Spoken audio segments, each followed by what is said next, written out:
MTA International, reaching the corners of the earth.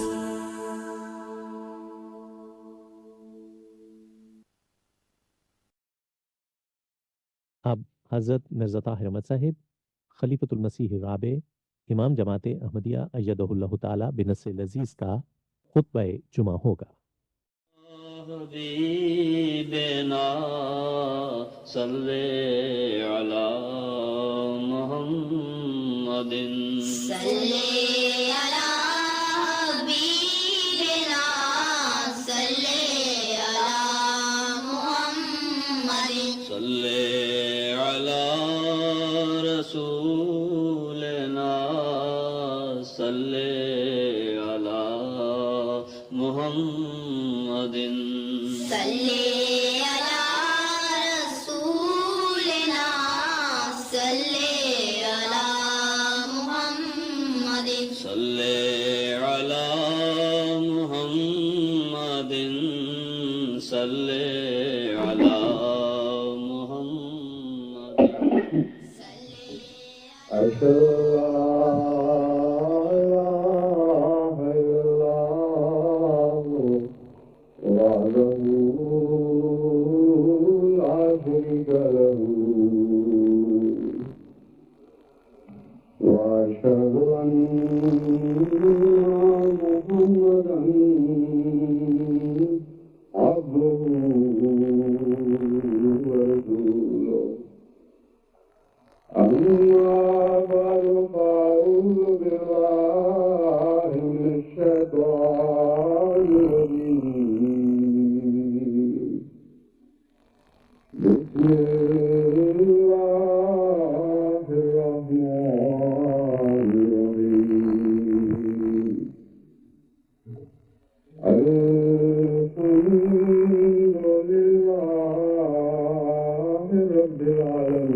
properly well, in addition to ordinary knowledge of Urdu, we should be given a background knowledge of Urdu literature as well. And again, they must be very versed in the literature of Islam. So special care must be taken towards this. Now I come to the section which is of temporary importance, but still needs to be mentioned. Let me begin first by expressing the deep sense of gratitude to the local London community who have offered their homes in a great spirit of Islamic hospitality to all the visitors who have come upon the door. They are taking care of them despite the fact that the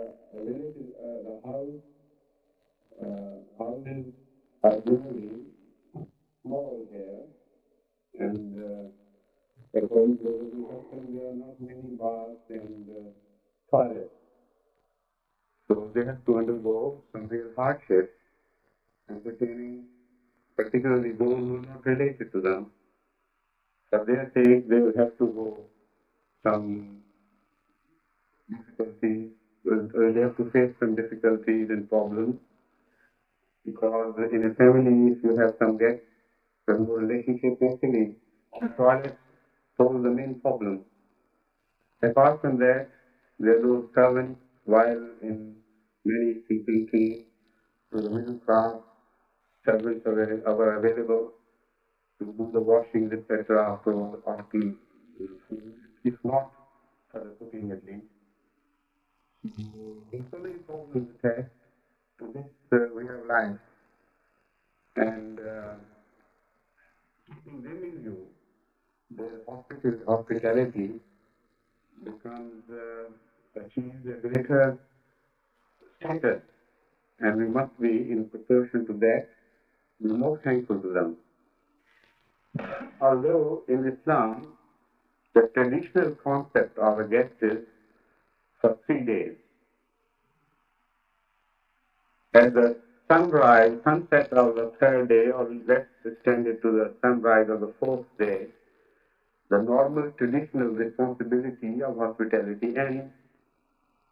But in the case of London Jama'at, it is extended to sometimes 2 weeks, because people who come from Pakistan or some other foreign countries, they think that their money they have spent on fares is not well paid, not paid back if they return after a few days.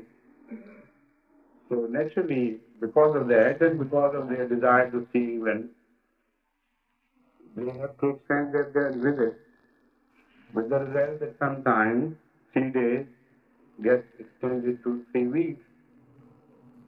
Still, the local people cope with that. And sometimes weeks get extended into months. And instead of the sunrise of the 4th day, new moon of the 4th month still finds the guests well entrenched in their houses. And yet, as I've told you, in our field, they show immense patience with them. And they show immense kindness. They suffer a lot at their hands, yet don't utter a word of complaint. But it should be kept in mind by those who visit here that Islamic concept of good conduct is not a one-way traffic.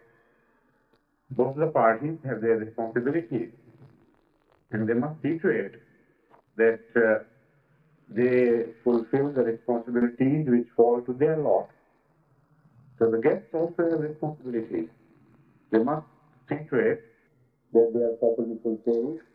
They must not be a burden. They must not trespass upon the hospitality of a kind gentleman. And if they do forget this, they will create many problems for the future of the Jama'at as such. Because this organization or this tradition of Ahmadis visiting other places for the sake of Allah is not a short-lived affair. It's not a transient phase. It is to be with us forever and forever. So we must not injure this best tradition of hospitality by taking undue advantages of people's kindness. That must be kept in mind. But I have other things to say and remind those who come here. It has been reported, particularly about 3 months ago, just by chance, it was reported to me by someone who had visited London, that although the majority of those who are hospitable, who are for sacrifices, who are forward in the community, they are a silent group. They don't give voice to their complaints. Yet there is a minor local community in London which gives voice to their complaints with a greater vengeance. And they start talking about such misbehaviors of visitors and so on and so forth, which brings shame to the country of their origin. So this is why I've taken up this matter. Although apparently it pertains only to London, but it's by addressing you. In fact, I'm indirectly addressing the whole community. Because as I've told you, though apparently a short-lived problem, it's not a short-lived problem. It is going to injure the cause of Ahmadiyyat in the long run if we do not pay attention to these small things. But more than that, it has also been brought to my notice that some people borrow money with promises of returning the money shortly after they return, but their shortness gets extended like their visit here. Instead of a few days or weeks, it gets extended into months and years sometimes. Now, this is a shame. This is what I call enormity, which must not be tolerated. This is paying them back in a very bad crime, to say the least.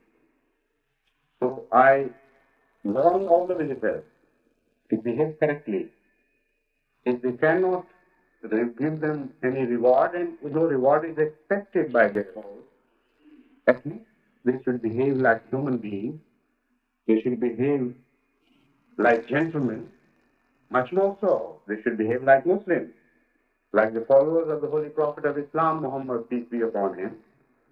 This is what I expect of them, not to fall below the human level. That is a shame. And this is what I call falling below the human level. To draw the best benefit of somebody's hospitality and then asking him for some money because he's short of money, this exchange problem and this and that and tariff rules and so on and so forth. And then forgetting about it, not to pay it. It becomes a very great crime if such a thing is done by somebody who is related to Hazrat Masih Islam. And it particularly hurts me to think that anyone related to Hazrat Masih Islam comes and behaves in this manner, because then the reflections do not end there, they go beyond. And the name of my beloved Imam Hazrat Masih Islam is also taken in such behavior, although not meaningfully to attack him, but through reflection, of course, his name is injured. And that is what hurts me most. So particularly I warn those belonging to Hazrat Masih Islam family to behave properly. Not only to behave properly with equity and justice, but also realize their status. The flow of beneficence is expected to be from their direction to others' directions, not the vice versa. This is where their honor lies. This is what is expected of them if they are related truly to Hazrat Masih with a double bondage. But if they don't pay heed to it, they will be answerable to Allah. And I inform you, all of you, not to extend any out of kindness, not to grant to their demand from now on except by the permission of your Amir. I'm doing it because I know that in the past some misbehavior has brought bad name to the family and to her late Hazrat Khalifatul Masih IV. And such incidents so deeply hurt me because they hurt the name of Mosque Islam that I simply cannot tolerate it. So I bind you not to give any loan to any member, particularly belonging to Mosque Islam, family, without prior permission of the Imam Sheikh Mubarak Messiah. If he deems it necessary, he would consult me. Otherwise, it will be his responsibility. He will be answerable before me if any mishap then follows. You perhaps think that it is a small affair. It is not a small affair. It's a very big affair. And the resultant effects are widespread. And they are talked about. It injures not only the name of Hazrat Masih unduly, but it injures the standard of devoutness of each Ahmadi who comes across such things. They're spread abroad, they are given free publicity, though quietly, in hushed tones maybe somewhere, in louder tones somewhere else. But such things are made subject of discussion, I know that. And as a whole, it brings down the standard of the community and its devotion and its readiness for sacrifices. So how can I call it a small thing? It's a very big thing. If Sheikh Sahib concerns me about such deals, because they happen. You know, it's not inhuman or immoral or un-Islamic to be in need of some money temporarily. It can happen. Ahmad sallallahu alayhi wa sallam himself had to borrow money. But what is obnoxious is not to pay back in time while you can. You remain sticking to your own standard of life and forget about the responsibility to others. Why should somebody earn for you? Why should he put in hard labor for your sake? It's not an easy life there, I know. They have to earn money through blood and toil and sweat. And somebody else comes and softly asks you for a small amount or a big amount and disappears with it. That is shocking. That is what I call inhuman behavior. So, it must not happen. If, after this warning, somebody is defrauded or somebody is deprived of his rightful earning, then it is his responsibility. Then he loses the right to discuss such a thing in public because I have given him warning. And secondly, if after consulting me, Sheikh Sahib permits someone to offer a loan to any visitor, then it will be my personal responsibility. I assure you, I'll pay it back if somebody doesn't keep his promise. So that is fair enough deal. Quite straightforward and honest. So you behave like straightforward, honest people, and inshallah ta'ala, nothing will go wrong with you or with the community's affairs in the long run. That is highly important. These small things are not small. This is what is, in fact, most important in the making of a community. Clean, neat dealing, simple, easy life, a reliable word. These are the features which make a community or unmake them ignored. And I hope that by paying attention to these small things, inshallah ta'ala, it will gain a status where you will be fit for taking the next jump towards the higher step to which we are ultimately going, inshallah ta'ala. That gives you health. That gives you readiness. a clean society, a normal way of life, a simple way of life, where truth is honored, where words are honored, where one knows that I am being cared for by others, not that I'll be deprived of my rightful learning. So these things give confidence and more impetus to the people to take a hard jump in the future. So this is why I'm paying more attention to these things, because I know for the creation of health, this is highly important. If you are suffering from a headache, it's a small thing, not a disease which will kill you more often. I mean, very rarely one gets killed by a headache, but then it is a sign of some deeper disease. I'm talking of normal headache. But a small headache can ill-dispose some person in a manner that all the pleasures of his life are taken away from him.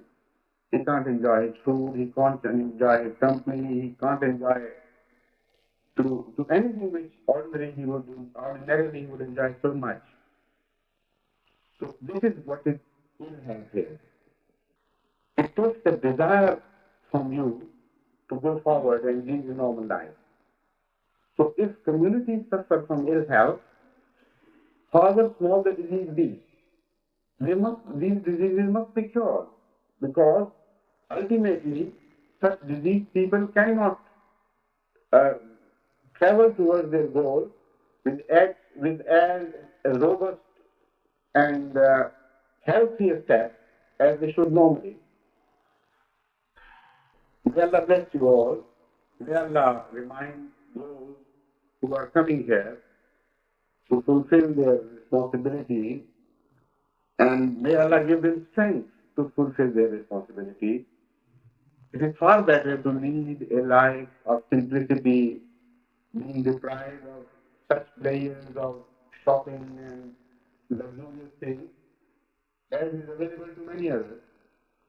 Much easier, much better, and in the long run, a much happier course to follow than that of buying things that others spend, enjoying life that others spend, and leave it constantly behind. You leave good memories behind, such memories as people should remember you with love and tenderness in their prayers. They should like you to repeat their visits.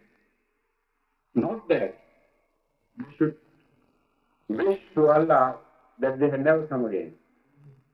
Not that they should pray that I may not encounter such a person again. Also, a name, if it is defiled, related to Masih Maud, that is impossible for me to bear. This must not happen. So please help me in doing this. Your love of Masih Maud demands this discipline. You help the relatives of Masih Maud behave like they should. Not through discourtesy, but through firmness and discipline and correct behavior and correct word of admonition. This is how you will express the best the love you cherish towards the Masih Maud, not the other way around. So may Allah help us discharge our duties, and may Allah reward you, all the Ahmadis of London, who undergo such hardships for the sake of interest only because they are brothers in Islam, they are followers of Masih Maud, and out of your love for Ahmadiyas, you are undergoing all this trouble. May Allah bless you and may Allah reward you.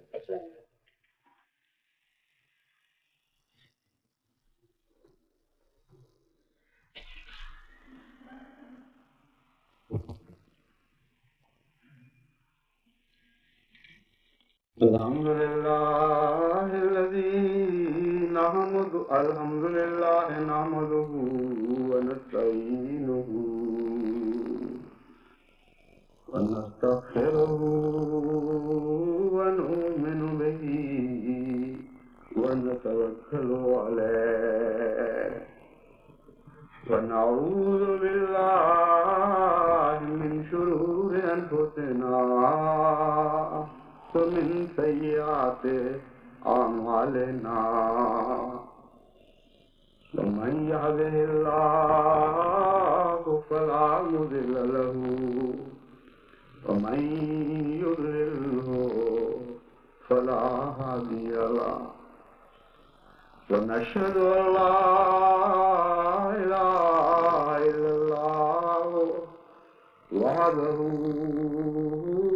لا شريك له ونشهد أن محمدا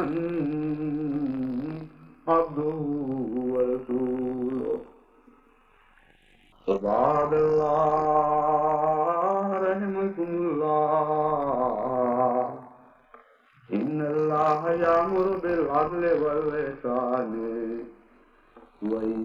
وإيتاء ذي القربى وينهى عن الفحشاء والمنكر والبغي يعظكم لعلكم تذكرون